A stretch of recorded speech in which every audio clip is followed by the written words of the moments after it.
पड़ेगा आपको। आज हमारे साथ सचिन अवस्थी जी हैं और सचिन अवस्थी जी से हम भांग के ऊपर चर्चा करेंगे, कैनबिस के ऊपर चर्चा करेंगे। He has been an activist for the campaign of the cannabis और एक पिछले 6-7 सालों से लगातार संघर्ष कर रहे हैं। मेरा अवस्थी जी से ये प्रश्न है, अवस्थी जी, भांग को लीगल करने के पश्चात क्या युवाओं के अंदर भांग को लेके प्रचलन नहीं बढ़ जाएगा, नशा ज़्यादा नहीं बढ़ जाएगा? माननीय ओझा जी, आपका बहुत बहुत धन्यवाद इस प्रश्न के लिए। पहली बात तो ये है कि हम किसी भी हालत में भांग को लीगलाइज नहीं करना चाहते, हम भांग को रेगुलेट करना चाहते हैं।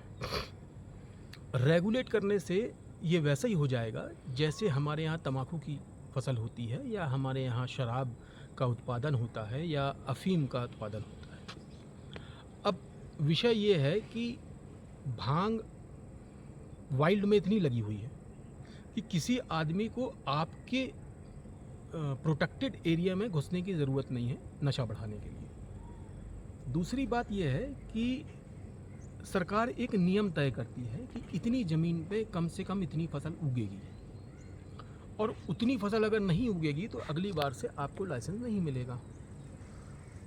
तो अफीम का या जो दूसरे चीज़ें होती हैं उसका एक बड़ा सिंपल सा सिस्टम है जो हमारे यहाँ नीमच में या दूसरी जगह चलता है कि अगर किसान की फसल खराब हो जाए और कम पैदा हो तो सरकार के पास कोई नियम नहीं है कि उसकी कम फसल खरीद ले।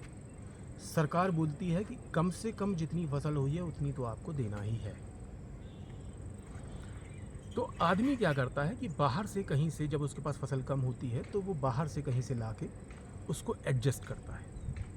पर इसी का अगर उल्टा होता है कि उसके पास एक्सेस फसल हो जाती है तो वो सरकार को ही बेचता है, क्योंकि सरकार के रेट अच्छे मिलते हैं और दवा कंपनियां खरीदती हैं। तो इससे नशा बढ़ने का सवाल ही नहीं उठता।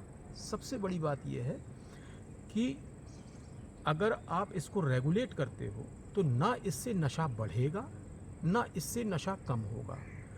जो अवैध काम करते हैं उनका काम भी वैसा ही चलता रहेगा जैसा चल रहा है, पर जो लीगल काम करते हैं जिससे सरकार को टैक्स आता है वो काम बढ़ेगा, और दवा कंपनियों को, आयुष को, आयुर्वेद को अच्छी भांग मिलेगी जिससे हम बेहतर तरह की दवाइयाँ बना सकेंगे। आपका बहुत बहुत धन्यवाद अवस्थी जी। आशा करते हैं आप अपने मिशन में निश्चित रूप से सफल होंगे। ईश्वर आपको शक्ति दे।